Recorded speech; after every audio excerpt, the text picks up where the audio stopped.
Hello everyone, I hope all are feeling well. इस video में हम लोग बात करने वाले हैं ईवी बैटरी के बारे में। जैसा कि हम सभी को मालूम है कि भारत में जो है अभी ईवी बैटरी काफ़ी ज़्यादा डिमांड हो रही है, और इसके साथ ही जो है जितने भी न्यू व्हीकल्स आ रहे हैं इन सब में ईवी की काफ़ी ज़्यादा डिमांड, और ईवी व्हीकल आ रही है तो वहाँ पे ईवी बैटरी की भी काफ़ी ज़्यादा जरूरत पड़ेगी। तो अब जो है भारत की ईवी इंडस्ट्री को तबाह करने के लिए चीन की नई चाल है, और इसके लिए हिंदुस्तान तैयार है ड्रैगन के वार का यहाँ पे बढ़िया से जवाब देगा। चीन के प्रमुख बैटरी प्रौद्योगिकियों से निर्यात पर नया नियम लागू किया गया। इन नियमों का असर भारत पर भी पड़ेगा। चीन ने दुर्लभ खनिजों पर प्रतिबंध लगाकर कई देशों की अर्थव्यवस्थाओं पर हमला बोलना चाहा। अब एक बार फिर से चीन ने बैटरी प्रौद्योगिकी से जुड़े निर्यात पर सख्त प्रतिबंध लगा दिया। इसका सीधा असर इलेक्ट्रिक वाहन और स्वच्छ ऊर्जा क्षेत्र पर पड़ेगा। चीन के इस कदम से भारत समेत कई देशों की आपूर्ति श्रृंखला नीतियों पर गहरा प्रभाव पड़ सकता है। चीन के इस प्रतिबंध से भारत पर क्या असर पड़ेगा और भारत इसके लिए कितना तैयार है, इसको समझने की हम लोग यहाँ पे कोशिश करते हैं।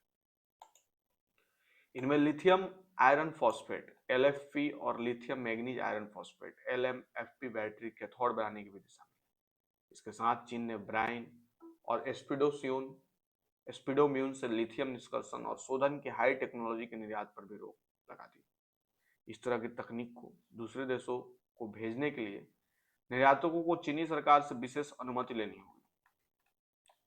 भारत लिथियम आयन बैटरी की जरूरतों जैसे कैथोड सामग्री और मशीनरी के लिए बहुत हद तक चीन पर निर्भर है। ऐसे में नए नियमों से भारत के इलेक्ट्रिक वाहन और रिन्यूएबल एनर्जी के क्षेत्र में असर पड़ सकता है।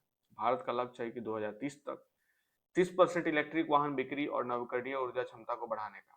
ऐसे में चीन के प्रतिबंध से इस तब लक्ष्य को पूरा करने में थोड़ी कठिनाई आ सकती है। मेक इन इंडिया के जलवा दुनिया भर में भारतीय हथियारों का भी जो है मांग बढ़ता जा रहा है। ग्रेफाइट और रियर अर्थ एम्प्लीट्यूड पर प्रतिबंध लगाए जाने का असर भी सौर पैनल और इलेक्ट्रिक जैसे उद्योग प्रभावित हुए।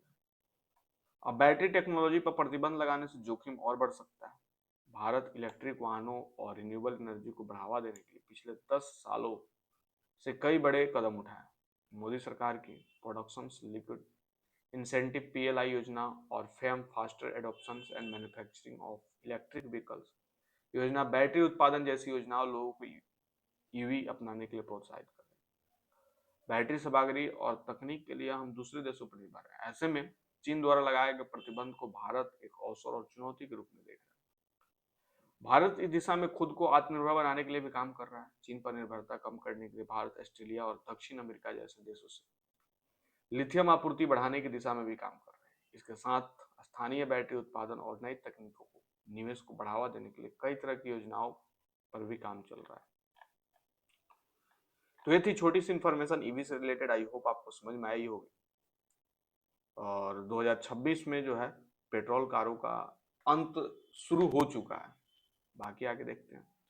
और ऐसे वीडियो पाने के लिए, अपडेट पाने के लिए हमारे चैनल को सब्सक्राइब करें, और मिलता है कोई एक और ऐसा ही नया टॉपिक लेकर। तब तक के लिए बाय।